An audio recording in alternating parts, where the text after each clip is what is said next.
There was a shrine about a giant lady with lots of books and visions. She was a gifted sorceress who gathered every tome of arcane wisdom she could. She might find her lost husband, Arvandil. You know what? I'll tell this one later.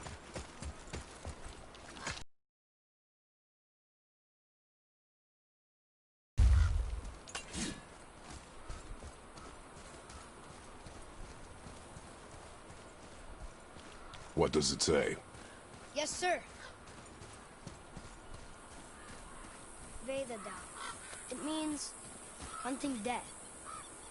Great.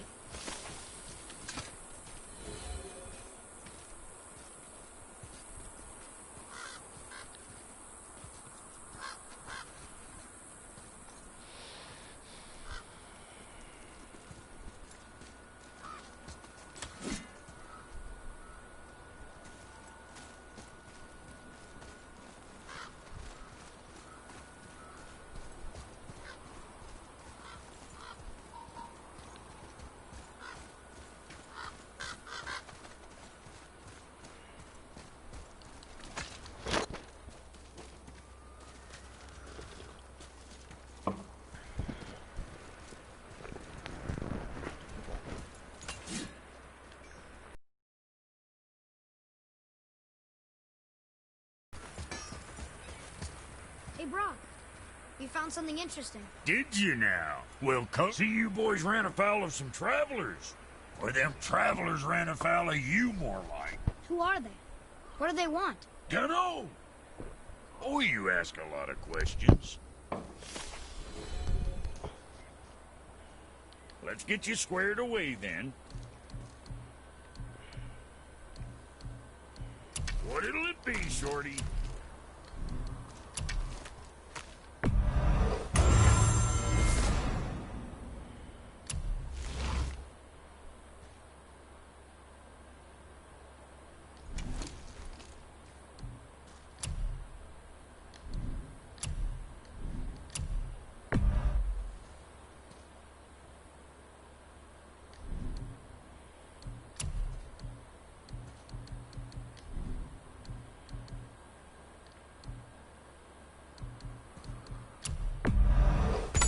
We got that taken care of.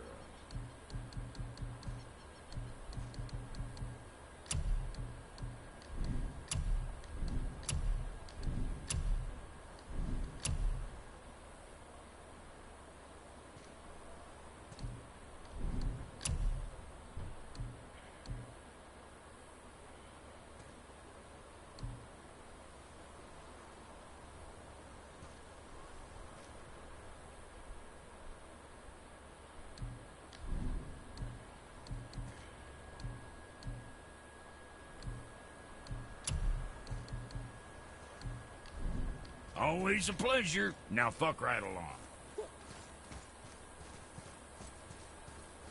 Boy. Yes, sir. Vedargar.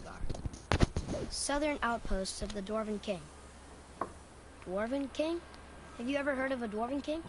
No. I'd heard rumors of a powerful dwarf ruling over some poor sods not far from here. Not that you asked me. What's got you all bum-fuzzled over there? Get going!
in the middle of a story before. Groa the sorceress assembled a library of arcane knowledge, hoping to increase her prophetic powers to find her lost husband.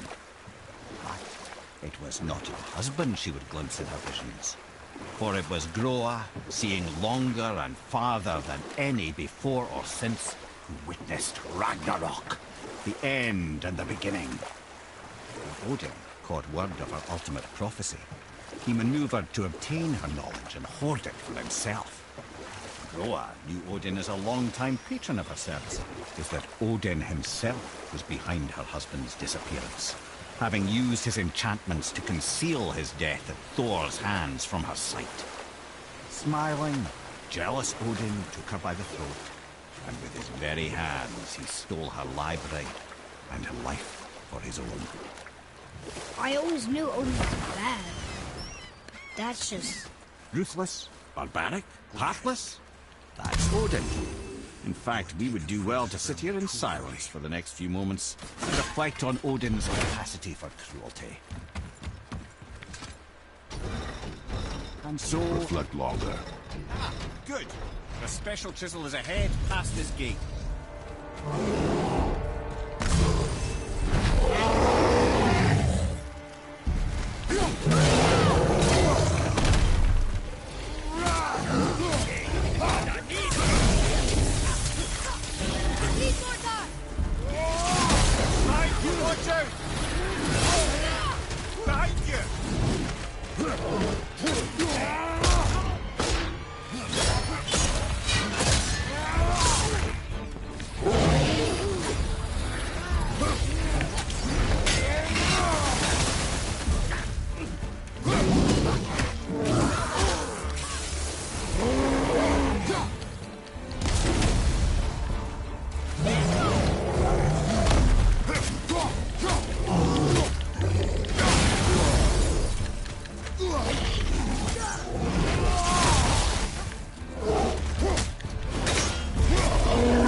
You who walks among the living, my beloved Gulvig calls to me.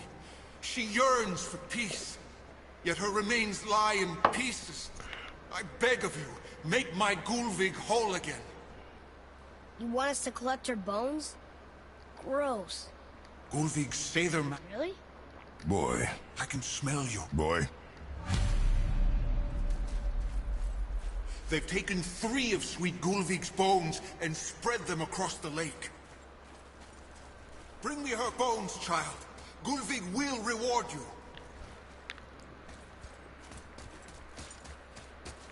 Father, maybe we should look for those bones. Why? Didn't you hear him? We could talk to Mom again.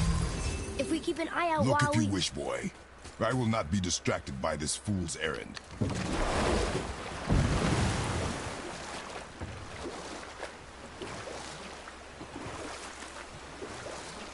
This chisel we seek, what is it? I'm glad you asked, actually. I have just the story for you. There was a giant once, named Thamur. A very giant, who, despite his mountainous size, was without question the greatest stonemason this world had ever seen. Proud Thamur hoped to one day pass his vast knowledge on to his son. But young Hrimthur had the heart of a warrior. Perhaps the father had too much fear in him, or the son too little. Either way, the quarrel of theirs spiraled out of control, and the overworked stonemason, bonk, struck his son. Hrimthur ran off into the night. Feeling shame and regret, Thamur chased after his son, but in his emotional state soon found himself wandering Midgard, lost and alone. Sadly, he caught the eye of the one person he didn't want to meet alone that night, so far from home. Thor. And what happened next? You'll see.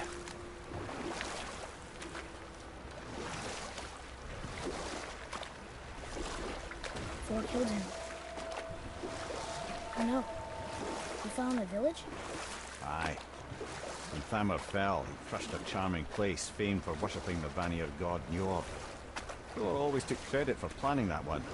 The truth is, the sweaty ballbag just got lucky.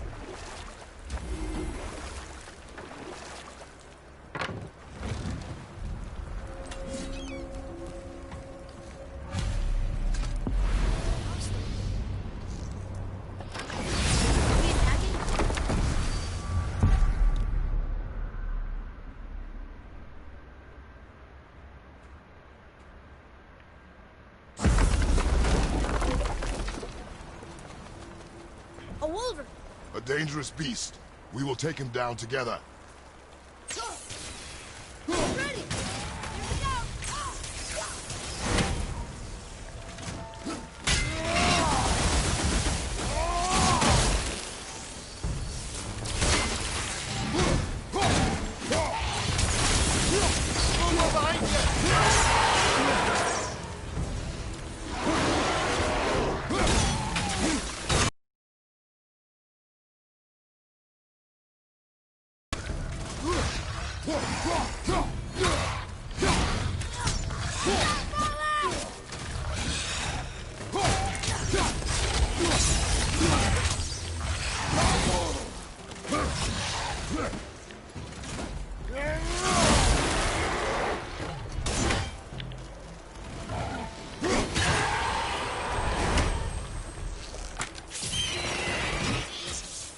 We seek a chisel.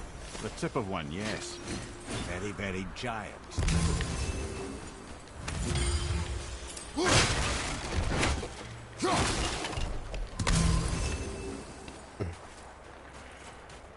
That big crystal on the giant's ring looks promising. Magically sealed, I'm afraid.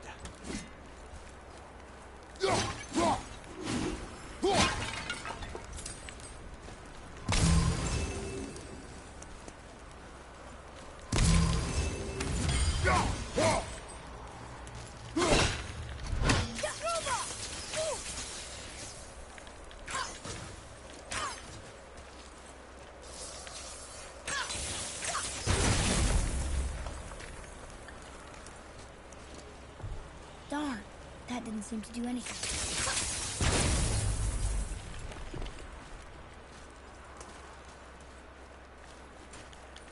Brother, looks like that crystal's brimming again.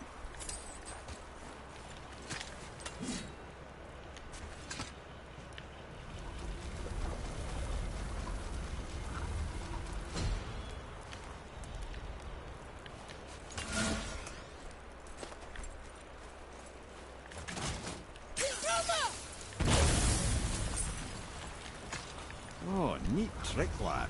Thanks. His idea.